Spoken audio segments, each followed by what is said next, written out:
Hello everybody, Kurt Risch here, and thanks for joining me on One Shepherd. So today we are continuing our New Testament reading of the book of 2 Corinthians chapter 3. Do we begin again to commend ourselves, or do we need, as some others, epistles of commendation to you or letters of commendation from you? You are our epistle, written in our hearts, known and read by all men.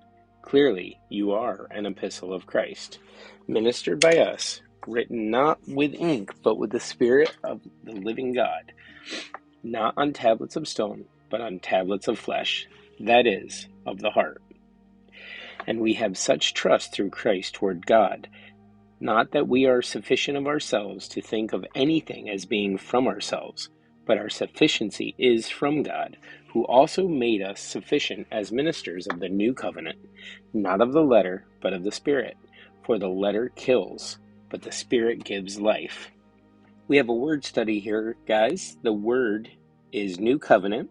The Greek is kane diatheke.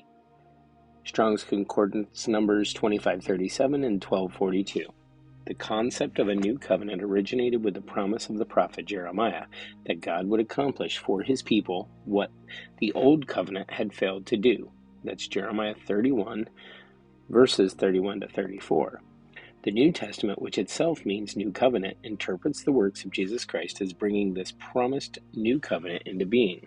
In Luke 22:20, when Jesus ate the Passover meal at the Last Supper with his disciples, he spoke of the cup as the new covenant in my blood.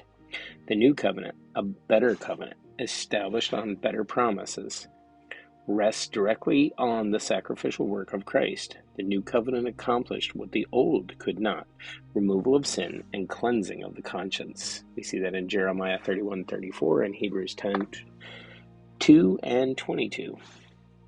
Continuing with verse 7. But if the ministry of death is written and engraved on stones, was glorious, so that the children of Israel could not look steadily at the face of Moses because of the glory of his countenance, which glory was passing away, how will the ministry of the Spirit not be more glorious? For if the ministry of condemnation had glory, the ministry of righteousness exceeds much more in glory. For even what was made glorious had no glory in the respect, because of the glory that excels. For if what is passing away was glorious, what remains is much more glorious. Therefore, since we have such hope, we use great boldness of speech, unlike Moses, who put a veil over his face so that the children of Israel could not look steadily at the end of what was passing away, but their minds were blinded.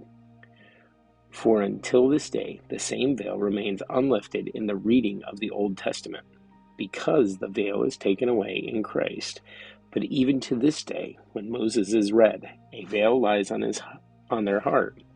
Nevertheless, when one turns to the Lord, the veil is taken away. Now the Lord is the Spirit, and where the Spirit of the Lord is, there is liberty.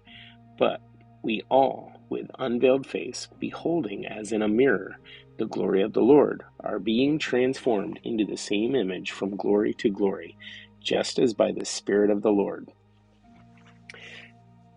Guys, that's it for our New Testament reading of 2 Corinthians chapter 3. Thank you so much for joining us. Be sure to like and subscribe below. If you have any comments or questions, put them below as well. May you have a great day, and may God bless.